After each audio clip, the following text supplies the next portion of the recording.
although you're down at the other end, I'm going to start ladies first, Rosie, and ask you a question. When we met, I told you that when I was about 20 when I read Vera Brittain's book the first time, and it made a very profound impact on me, and you said it was the same for you.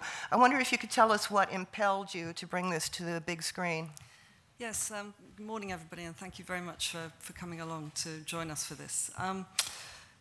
Yes, I think I was just always very moved by by Vera Brittain's, what is essentially a very loving and moving act of remembrance on her part in the book Testament of Youth for those she lost in World War I, which obviously feels very apt in the centenary now. And of course it was an elegy not just for the young men lost in the First World War, but all youth lost in all wars. And at the heart of it is this indomitable spirit, Vera Brittain, who goes through this extraordinary rites of passage journey and all the youth and hopes and dreams that she has, and then goes through difficult times in extremis, and yet nothing makes her give up, and she lives through it and keeps running in the race and doesn't give up. And I think it was this quintessential rites of passage story about going through the worst the world has to offer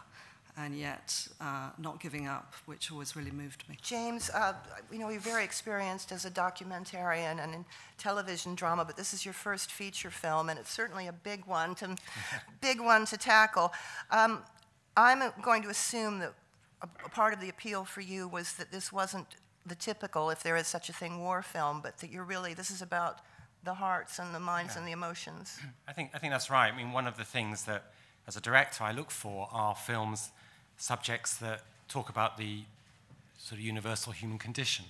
And one of the great things that resonated for me as soon as I read the script was that this isn't just a period film. It's a film about ambition, love, grief, survival, courage, and those things speak to us now. And I think one of the things I hope the film achieves is that it resonates with an audience. It's like a touchstone on some of the great experiences that everyone will experience in their life. And it's incredibly important that drama and filmmaking sets up that as a scenario, as a kind of example for people to get through. And I think it moved me tremendously. Thank you. Colin, I wondered, before you got in front of the cameras, if you had all had a chance to hang out. Did you have rehearsal time? Did you do improvisations? Did you find some way to bond? Because you're so compelling and natural as these devoted school buddies. Well, what's great is we got the chance to do a bit of rehearsal with James before starting, which is invaluable and rare in the film industry at the minute. I think we're lucky as well that James cast it very well, because I think we naturally got on, and I think doing our own individual research with the letters that these people wrote themselves between each other, and understanding exactly what the bond was between them in such a tumultuous time was, I think, was important. Coming in with those connections, coming in with those feelings, and coming in very much with a duty and a dedication to these people. I think that was paramount, and I think that reflected really then when we got on set together, and we felt it. You know, I think it did feel like a very special moments. Yeah, it shows. Thank you. Kit, having originated the role of Albert in War Horse at the beginning of your career, I assume you were pretty well steeped in the World War I experience, but I wondered what had particularly appealed to you in this one and in playing Roland, what kind of a different experience it was. Yeah, I think I've always been very interested by this war, and I think a lot of young people are actually. As I was growing up, I was fascinated and wanted to study the war poets, and actually read this book at school. And so with War Horse, it was a it was my first job. I wanted to do it anyway, and it was a great role. But it was an extra special piece because it was about a young man going through the First World War. And then when this came up and I read the script, it was such a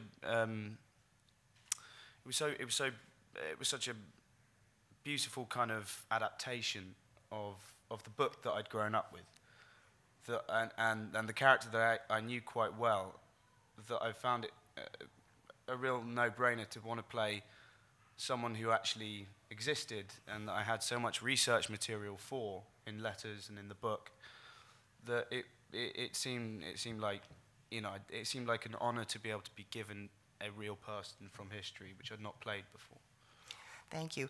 Taron, was there a point for you where you had to let thinking about the real Edward go and just go with the script and go with the, did you take it all in to begin with and let it go, or were you ever mindful of the real boy and how young he was? And well, I think in terms of your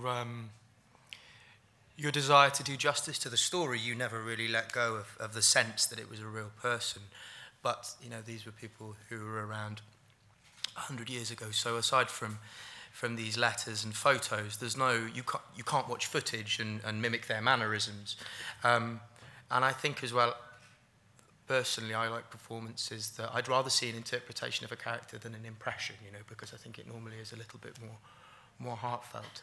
But sort of echoing what these guys have said, really, I think you're always, you never forget that you're playing a real person, especially when they went through something so horrific, and I hope we've done justice to their memory.